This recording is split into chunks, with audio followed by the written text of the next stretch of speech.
KPBS On Demand is supported by the National Conflict Resolution Center. Geopolitics, a divisive election year, and strained budgets are all topics that can create tension in the workplace. NCRC can help workplace leaders navigate polarizing issues with the Culture, Communication, and Conflict Certificate. More at ncrconline.com. Good morning, I'm Debbie Cruz. It's Tuesday, June 27th. The latest on a case of a nurse and doctor charged in a 2019 jail death. More on that next, but first, let's do the headlines. San Diego City Council members are set to give their final vote today to ban homeless encampments. The ban would make it illegal to camp in the city if shelter beds are available. It would also make it illegal to camp near schools, parks, transit hubs, and along waterways anytime, regardless of shelter availability. Some elected officials, housing experts, and attorneys have questioned whether the city will have enough shelter beds to enforce the ban.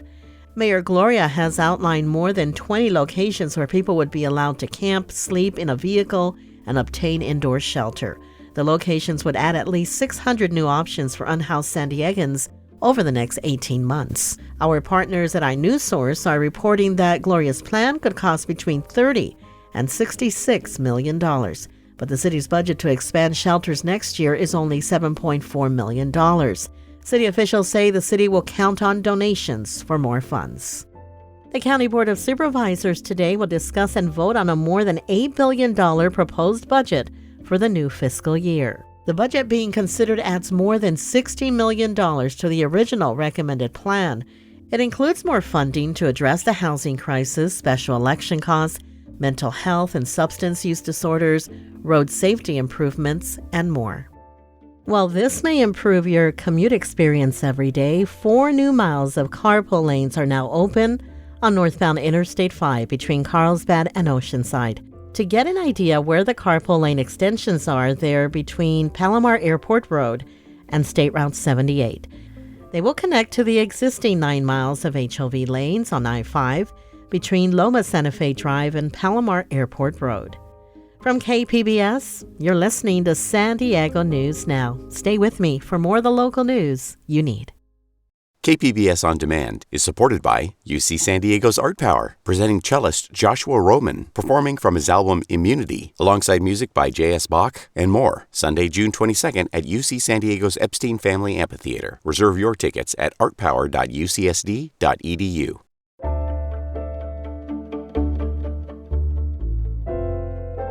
San Diego County jails have seen a record number of deaths. Now the family of a woman who died in 2019 is getting their day in court. Yesterday, a preliminary hearing got underway for the nurse and doctor charged in her death. Reporter Kitty Alvarado says the victim's family rallied outside the courthouse. A preliminary hearing for Dr. Frederic von Lintig and nurse Danilee Pasqua was held at the San Diego County Superior Court in El Cajon. Paloma Serna, Elisa's mother, says this day has been a long time coming. We've been waiting since 2019 to get the truth out. Von Lintig and Pasqua are charged with the death of 24-year-old Serna, who was in custody on a charge of petty theft. Both pleaded not guilty to involuntary manslaughter. Serna's mother says she wants the world to see what she saw, video evidence of her pregnant daughter dying inside a San Diego County jail cell. With the nurse walking away, leaving her there to die. If convicted, Von Lintig and Pasqua each face 4 years in prison. Kitty Alvarado, KPBS News.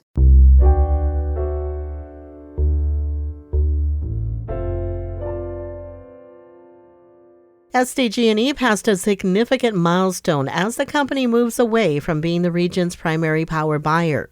Environment reporter Eric Anderson has details. More than 80% of SDG&E's customers now buy electricity from either San Diego Community Power or the North County's Clean Energy Alliance. That number could jump to 90% next year when Oceanside and Vista make the transition. The two nonprofit agencies promise to buy cheaper power from renewable sources. SDG&E's Anthony Wagner says that changes the utility's role.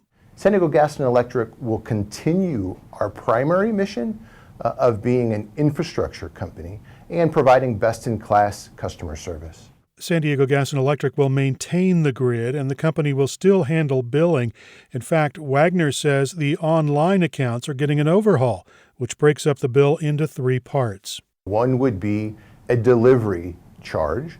That's the pipes and wires that get the electricity to your home. Two is the actual cost of electricity, and finally, taxes and public purpose fees. San Diego Community Power is the larger of the two power buying agencies. Community Advisory Board member Eddie Price says they have more than 900,000 customers. At the end of the day, I believe it's a good thing for the community as well as the customer base, because we're a nonprofit, so most of our profits are going to go back into the community. California lawmakers cleared the way for nonprofits to take on that power buying role more than 2 decades ago. But interest in the idea surged in recent years as electricity prices spiraled upward. There are 25 agencies, including the two in San Diego, which buy power for California residents in more than 200 cities, towns, and counties. Eric Anderson, KPBS News. 3 years ago, the COVID pandemic was gathering steam. That's when a San Diego company called Helix started processing thousands of COVID tests a day as they genetically mapped the mutating virus. SciTech reporter Thomas Fudge tells us about the changing virus and how Helix partnered with the county to try to keep it contained. Mark Laurent shows me around a sprawling set of labs that Helix just opened in Sorrento Valley. A row of white sample testing machines takes Laurent back to the days of the pandemic. For COVID, we ran them on these PCR machines here that essentially allows us to give us a yes or no answer. Do you have COVID or do you not have COVID? But a thumbs up or down on a COVID test wasn't the only thing Helix learned from those samples. We would take then the samples that actually were positive, people who had COVID, and then we would take them back to the beginning of the process and do what we call viral sequencing, which is essentially look at the detailed genome of each virus and understand how that virus has evolved. And essentially understand what variant it is. Mark Laurent is the VP of Operations at Helix. The genomics company partnered with San Diego County and others in 2020 to provide COVID testing to the public. During the pandemic and since then, it has also tracked COVID virus variants as the virus has turned from Alpha to Delta to Omicron and most recently to XBB. The pandemic, we were running about 30,000 samples a day. And that's a mind-boggling number. It's just to do that. He says the company had to hire more than 200 additional people, and it used a robotic testing system to meet the demand. A lot of tests coming in the door at Helix were from San Diego County. Nick Mascione is the director of the county's Health and Human Services Agency. He says early in the pandemic, it was clear the county's labs simply couldn't process enough COVID tests. Mascione says he asked just about everybody he knew how he could solve that testing dilemma. I reached out to my friend Joe Panetta at Biocom. I said, are there any companies doing this? He mentioned a couple of them, and he also mentioned Helix. Mascione says the arrangement set up with Helix was the foundation of the county's pandemic health system. COVID testing led to COVID tracing to track the virus in the population. Ultimately, mass vaccination centers like the one outside Petco Park gave thousands of people their COVID shots every day. Mascione now looks back on the testing partnership between Helix and San Diego County as novel and successful. It was a public-private partnership, right, for the public good. That partnership has ended up being worth more than $88 million in county contracts with Helix. Mascione insisted the price they paid during the pandemic, about $50 per test, was a good deal. It was about half of what other companies were asking for. Today, Helix is sequencing the genomes of both people and viruses in cooperation with health systems across the U.S. Shishi Lo is the company's head of infectious diseases. She says the coronavirus is pretty slow-moving compared to the flu, but it moved pretty quick during the pandemic. I think when the COVID pandemic happened, there were just so many people getting infected that even if the base rate of mutation was lower, there was a lot more opportunity for the virus to replicate. And so you can have a lower mutation rate, but more replication, more infections, and you can also generate the same amount of change. Today, she says the latest version of the COVID virus, called XBB 1.9, has been in the U.S. since the beginning of the year and so far has not posed a serious threat. There's enough pre-existing immunity, whether through vaccination or infection, that it would take a lot to cause a huge surge again. But we should also be prepared for the worst. COVID samples continue to come to Helix for testing. Samples are also tested for other respiratory viruses like the flu. Mark Laurent says their lab will soon test for another contagious disease that's seen a recent outbreak, the virus called Mpox, formerly known as monkeypox. Thomas Fudge, KPBS News. Coming up, how the city of Del Mar plans to offer more affordable housing. We'll have that story and more just after the break.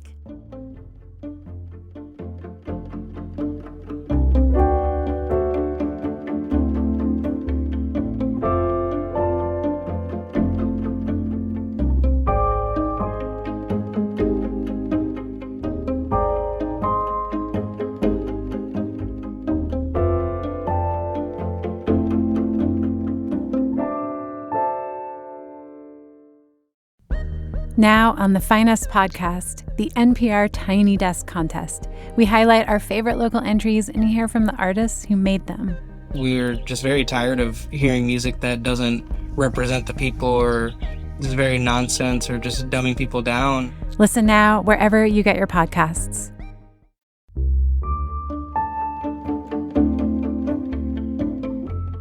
Del Mar recently took another step to offer more affordable housing. North County reporter Alexander Wynn says the city is using a new state law to do it. Land in Del Mar is at a premium, so it's a challenge to build more housing. But the city needs to build more of it to comply with the state's mandate for affordable housing. Del Mar has been assigned 66 moderate income and 113 lower income units. Del Mar City Council member Terry Gasterlin says that's where the California Home Act, better known as Senate Bill 9 or SB 9, comes in. SB 9 went into effect last year and allows developers to split a residential plot zoned for a single-family home into duplexes and fourplexes. It's meant to spur more housing development in the state. The city recently approved an update to the municipal code to allow for that to happen. Consent calendar passes unanimously. The state law does not specify that some of these new developments be affordable, but the Del Mar ordinance does. The state's SB 9 is based on a trickle-down theory that if you simply build more housing, some portion of it will inevitably be affordable. That doesn't work in Del Mar. Because Del Mar is a coastal city, the new ordinance needs the California Coastal Commission's approval before it goes into effect. Alexander Wen, KPBS News.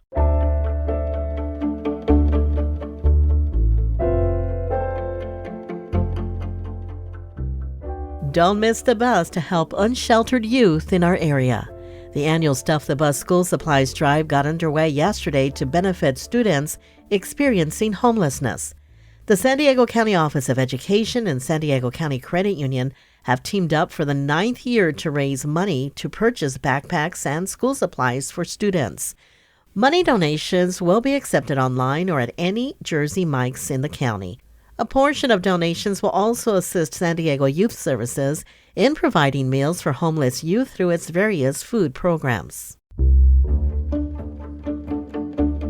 That's it for the podcast today. As always, you can find more San Diego news online at kpbs.org. Join us again tomorrow for the day's local news, including a piece about the legal fight to review the Chula Vista Police Department's drone footage. I'm Debbie Cruz. Thanks for listening and have a great Tuesday.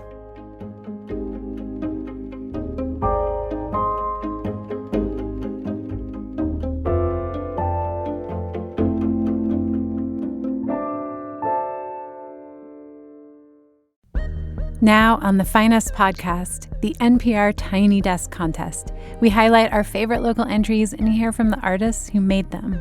We're just very tired of hearing music that doesn't represent the people or is very nonsense or just dumbing people down. Listen now wherever you get your podcasts.